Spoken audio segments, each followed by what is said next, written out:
زه یم ریحان خان. کوروم نیوز نه دوه مهم خبرونه تاسو سره مو شریکوو.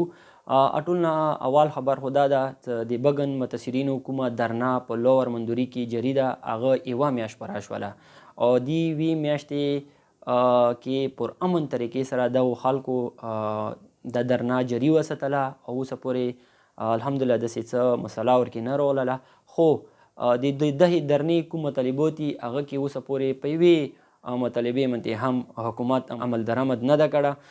اوسه پورې هم د یوې مطالبې ته غور فکر نه شوه او دا درنه اوسه پورې جری ده. دې درنې مطالبات چې کوم دي اټول نه اول مطالبه چې کومه هغه دا ده چې په 22 نومبر باندې کومو دهشتګردو بګن کې اورونه لګولي، کومه لشکرکشي کړې وه، هغو ویډیوګانې جوړې کړې، هغه معلوم دهشتګرد دي، د هغو خلاف ته کاروایي وکړلی شي. خو اوسه پورې د یوه دهشتګرد خلاف هم حکومت کاروایي نه ده کړې. بله مطالبه یې دا وه چې بګن لشکرکشي کې څومره هم نقصانات شوي دي د هغو د ازاله وکړلی شي. دوکانونه سوي، کورونه سوي، جوماتونه سوي دي، دین علاوه سکولونه سوي دي، د دغو ته د موعظه ورکړلی شي، شهدا شوي دي، کومه ابدکري ده وکړلی شي. خو اوسه پورې نه ابدکري شوې ده او نه چاته موعظه میلاو شوې ده او بازار اوسه پورې ړنګ ده او دین علاوه کوم کورونه سوي هغه اوسه پورې ړنګ پرته دي.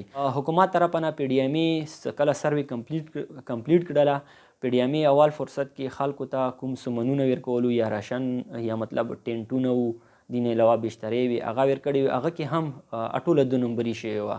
2 نمبري داسې شوې وه چې ځنه خلکو ته یو نمونه سامان میلاو شوی، ځنه خلکو ته بله نمونه ته سامان میلاو شوی.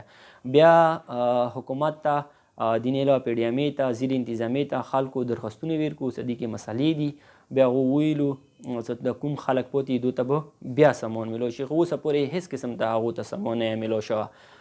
لکه کچن سیټونه و، دین علاوه هایجین سیټونه و، هغه پی ډي ایم ای ریکارډ په مطابق 500 راغلي دي او دوی زموږ ته 50 راغلي وو. خو بهرحال بیا ځنه خلکو ته میلاو شوی، ځنه خلکو ته نه میلاو شوه.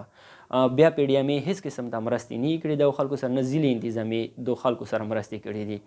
د درنې منتظمینو سره کله مو خبرې وکړې، هغو دا ویلو چې جی او سی دین علاوه حکومتي نور کوم نمایندګان دي هغو ورځ په ورځ هغو ته کلونه کوي او غواړي. دین علاوه هغو سره میټینګونه هم کړي، په ټل کې میټینګ شوي دي، کوهاټ کې شوي، پېښور کې شوي دي او حکومتو ته بور دا یایي چې د تاسو کوم مطالبات دي دا جینون مطالبات دي دا به مو منو او په دې باندې عمل درآمد کوو. خو اوسه پورې په یوې مطالبې باندې هم عمل درآمد نه ده شوه. نو دا د بګن کوم متاثرین دي دو بیا هم موږ بیا هم پر امن اوسو او پر امن به دا درنا وره پرې جري وي چې څو پرې د مو مطالبات منلي نه وي. د بګن متاثرین او خاص طور پر لوور کوروم خلکو اول مطالبه دی جرګې کې هم دا وه چې د اپر کوروم د اپریشن وکړلی شي. چونکې د بګن یې وکړلو، سرچ اپریشن یې وکړلو، اسلحه یې ته نه ټوله کړله، کوم خلکو ځان ته یو حفاظت دپاره توپک راخیستو هغه هم ته نه یوړلو. خو د اپر کوروم اوسه پورې اپریشن نه ده شوه. دا خلک یې د بګن والا خلک یې، د لوور کوروم والا خلک یې، قوم تیزي خلک یې، څه مو به دا درنه وره پورې جري وي چې څو پورې د اپر کوروم اپریشن یې نه وي کړی او د موږ نورې کومې مطالبات دي دا یې منلي نه وي. ډېره مننه.